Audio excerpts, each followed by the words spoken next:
பிரியமானவர்களே, இயேசு கிறிஸ்துவின் நாமத்தில் இந்த ஆசீர்வாத நேரத்திற்கு அன்போடு நான் உங்களை வாழ்த்தி வரவேற்கிறேன். நேற்று தினம் உங்களோடு சேர்ந்து உங்களுடைய குடும்பத்தோடு சேர்ந்து ஜெபிக்க ஆண்டவர் உதவி செய்தார். ஆயிரக்கணக்கான குடும்பங்கள் நீங்கள் இதில் பங்கு பெற்றதை பார்க்கும்போது ஆண்டவருடைய உள்ள மகிழுகிறது. இன்றைக்கு உங்களுடைய குடும்பத்தோடு சேர்ந்து ஜெபிக்க போகிறோம். நாம் எல்லாரும் இணைந்து உங்கள் கூட சேர்ந்து உங்களுடைய குடும்பத்துக்காக நான் ஜெபிக்க போகிறேன். உங்களுடைய ஜெப குறிப்பெல்லாம் எழுதி வைக்க வச்சுருக்கிறீங்களா? ஒரு பேப்பரில் எழுதி என்னென்ன காரியத்துக்கு உங்களுடைய ஃபேமிலி காரியமாக ஜெபிக்கணும், உங்களுடைய தேவைகள் என்ன, எந்த காரியத்துக்கு இப்போ ஜெப உதவி தேவை, அதை எழுதி வைத்து கொள்ளணும். அதை வைத்து கடைசியில் நம்ம எல்லாம் சேர்ந்து ஜெபிக்கலாம். ஆண்டவர் இந்த நாளில் உங்களுடைய ஜெபத்தை கேட்டு உங்களுக்கு அற்புதம் செய்து மகிழ பண்ண போகிறார். இந்த குடும்ப ஜெபத்திற்கு உங்கள் வீட்டில் இருக்கிற எல்லோரும் வந்துட்டாங்களான்னு பாருங்க. பெரியவங்க, சின்ன பிள்ளைகள், குட்டி பிள்ளைகள் எல்லாமே வந்துட்டாங்களா பாருங்க. உங்களுடைய கை குழந்தை இருந்தால் கூட முன்னால் கொண்டு வந்து குடும்ப ஜெபத்தில் வைத்து கொள்ளுங்க. நீங்கள் ஜெபிக்கும் போது அந்த தெய்வ பிரசன்னம் குழந்தையின் மீது இறங்கும். அந்த தெய்வ பிரசன்னம் மூடிக்கொள்ளும். ஆண்டோடைய கரம் ஆசீர்வதிக்கும். ஆண்டோடைய வசனத்தை நம்ம பார்க்க போகிறோம். நேற்றைக்கு நாம் பார்த்தோம் குடும்ப சமாதானம். ஒரு குடும்பம்னு இருந்தால் அதில் சமாதானம் தான் ரொம்ப முக்கியமானது. சமாதானம் இல்லாமல் அரண்மனை மாதிரி வீடு பிரயோஜனம் இல்லை. அப்போ எல்லாரும் ரட்சிக்கப்பட்டிருந்தால் அங்கே தேவ சமாதானம் உண்டாகும். கணவன், மனைவி, பெற்றோர், பிள்ளைகள், மாமியார், மருமகள் எல்லாருக்குமே ஒரு பொறுப்பு ஆண்டவர் கொடுத்திருக்கிறார். பைபிளில் சொல்லி இருக்கிறது. அதன்படி வாழ நம்ம அர்ப்பணித்து கொண்டால் தேவ சமாதானம் அங்கே இருக்கும். இன்றைக்கு ரெண்டாவது சங்கீதம் 122 7ஆம் வசனத்தில் அதே வசனத்தை திரும்ப வாசிக்கலாம். சங்கீதம் 122 7. உன் அலங்கத்துக்குள்ளே சமாதானமும் உன் அரண்மனைக்குள்ளே சுகமும் இருப்பதாக. சுகம் அப்படின்னு ஆரோக்கியம். உங்கள் வீட்டில் ஆரோக்கியம் இருக்கணும், சுகம் இருக்கணும் என்பதாக. பாருங்க, நோயற்ற வாழ்வே குறைவற்ற செல்வம் அப்படின்னு தமிழில் ஒரு பழமொழி சொல்லுவாங்க.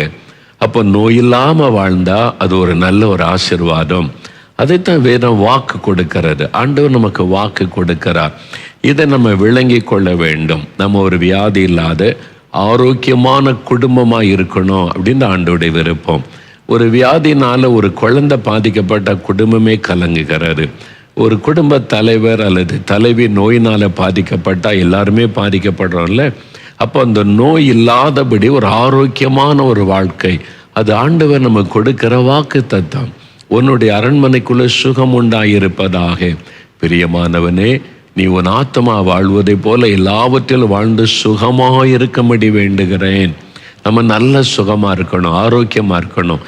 நீங்கள் மாத்திரம் இல்லை, உங்கள் வீட்டில் இருக்கிற எல்லாரும், வயசான பெரியவங்க, குழந்தைகள் எல்லாம் ஆரோக்கியமாக இருக்கணும். என்னங்க ஒரே வியாதியாக இருக்குது என்று சொல்லி கலங்கி நிற்கிறீங்களா?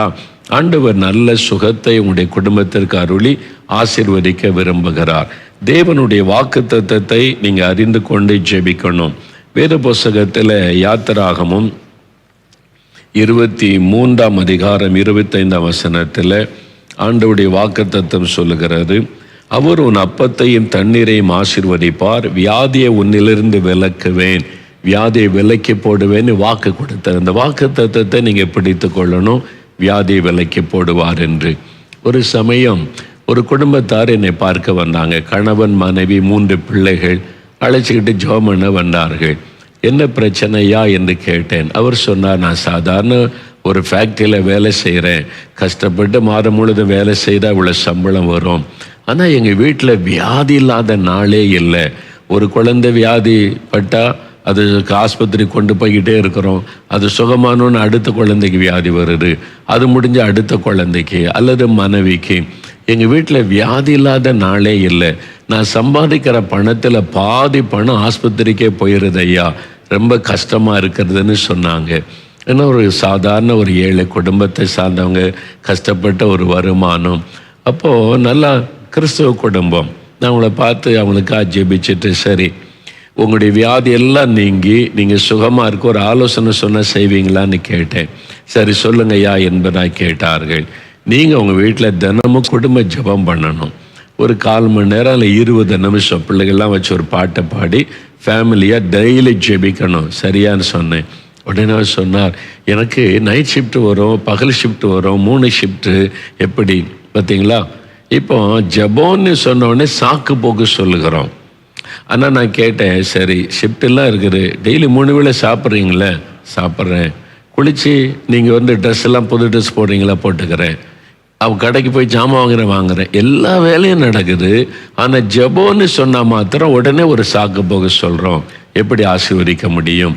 தீர்மானம் பண்ணுங்க. அந்த இதுக்கு ஏற்றபடி, உங்களுடைய ஷிஃப்ட்டுக்கு ஏற்றபடி வீட்டில் ஜெபம், அல்லது உங்களுடைய மனைவியை வச்சு நீங்கள் இல்லாத நாட்களில் பிள்ளைகளை வச்சு ஜெபிக்கணும்.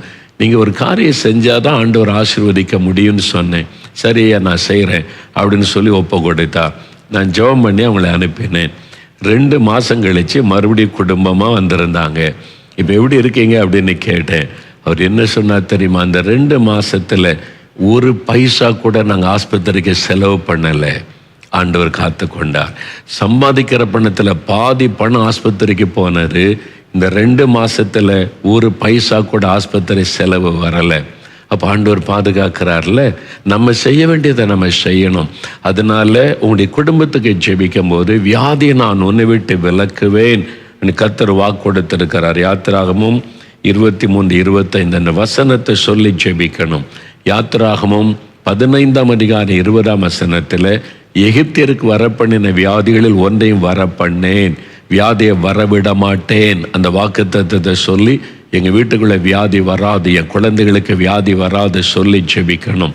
மத்தேயு 8ஆம் அதிகாரம் 17ஆம் வசனத்தில், இயேசு சிலுவையிலே நம்முடைய நோய்கள் பலவீனங்களை சுமந்து விட்டார் என்று வசனம் சொல்லுகிறாரு. சிலுவையிலே எங்களுடைய வியாதியை சுமந்து விட்டீர், உம்முடைய தழும்புகளால் குணமாகிறோம், அதை சொல்லி ஜெபிக்கணும். அதனால் உங்கள் வீட்டில் சின்ன குழந்தைகள், ஆண்டவரே என் குழந்தைகளுக்கு காய்ச்சல் வரக்கூடாது, சளி தொல்லை இருக்கக்கூடாது, எந்த வியாதியும் வரக்கூடாது. எங்கள் வீட்டில் இருக்கிறாங்க எல்லாருமே உங்களுக்கு சொந்தம், இந்த குடும்பம் உங்களுக்கு சொந்தம், நாங்களும் உங்கள் குழந்தைங்க, உங்கள் பிள்ளைங்க. அதனால் இந்த வீட்டை வாதை உன் கூடாரத்தை அணுகாதுன்னு சொல்லி இருக்கிறீங்க. எந்த வாதையும் எந்த நோய் கிருமிகளையும் வீட்டுக்குள்ளே வரக்கூடாது. நீங்கள் நோய் இல்லாத ஒரு வாழ்க்கை, ஆரோக்கியமான வாழ்க்கை எங்களுக்கு தாங்க வாக்கு கொடுத்துருக்கேன்னு சொல்லி நீங்கள் டெய்லி உங்களுடைய குடும்ப ஜெபத்தில் ஜெபிக்கணும். அது வாக்கு தத்துவம். நம்ம ஒரு வியாதி வந்த பிறகு முட்டி முட்டி ஜெபிக்கிற உபவாசம் இருந்து ஆண்டவர் சொல்றார், ஆரோக்கியமான வாழ்க்கை உங்களுக்கு வச்சிருக்கிறேன். அப்போ நீங்கள் சொல்லணும், நல்ல ஆரோக்கியத்துக்காக ஸ்தோத்திரம். இன்னும் எங்கள் குழந்தைங்க வீட்டில் யாரும் வியாதிப்படக்கூடாது, ஆஸ்பத்திரி செலவே வரக்கூடாது அப்படின்னு சொல்லி ஜெபிக்கணும். சரியா? ஜெபிச்சுட்டு அப்படி நடக்குமா? கட்டாயம் நடக்கும். பாருங்க, இன்னைக்கு ஜெபிக்கலாம், எல்லா வியாதியும் விலகி போயிடும். நோய் இல்லாத ஒரு வாழ்க்கை, சுகமான ஒரு வாழ்க்கை. உங்களுடைய குழந்தைகளுக்கு கூட ஜலதோஷம் கூட பிடிக்காது. நீங்கள் அப்படி ஜெபிக்கணும். குழந்தைகள் மேலே கை வச்சு பேரண்ட்ஸ் ஜெபிக்கணும். சரியா? இப்போ ஜெபிக்கலாமா? எல்லாரும் முழங்கால் படியிடுங்க. நம்ம ஜெபிக்கலாம். உங்களுடைய ஜெப குறிப்பை வச்சிருக்கிறீங்களா? ஜெப குறிப்பை வைத்து கொள்ளுங்க. அவங்க பைபிளுக்குள்ளே வச்சிருக்க சொன்னேன். பைபிள் ஜெப குறிப்பை கையில் எடுத்துக்கொள்ளுங்க. உங்கள் வீட்டில் இருக்கிற பெரியவங்க எடுத்துக்கொள்ளுங்க. குட்டி பிள்ளைகள்லாம் முழங்கால் போடுங்க. முதல்ல நம்ம ஆண்டவரை ஸ்தோத்திரம் பண்ணணும், கடந்த புது நாளை தந்ததற்காக. அப்புறம் நம்ம உங்களுடைய சபை, அவங்களுடைய மெய்ப்பர், அவங்களுக்கு ஜெபிக்கணும். உங்கள் ஊருக்காக ஜெபிக்கணும், நம் தேசத்துக்காக ஜெபிக்கணும். கடைசியில் தான் நம்ம குடும்பத்துக்கு ஜெபிக்கணும். சரியா? இப்போ நம்ம சுருக்கமாக ஜெபிக்கலாம். நீங்கள் அப்புறம் உங்களுடைய குடும்ப ஜெபத்தில் நிறைய நேரம் ஜெபிக்கணும். நாம் இப்பொழுது ஜெபிக்கலாம். தகப்பனே, இந்த புதிய நாளுக்காக உம்மை துதிக்கிறோம். புதிய நாளை காண செய்த அன்பிற்காக ஸ்தோத்திரம்.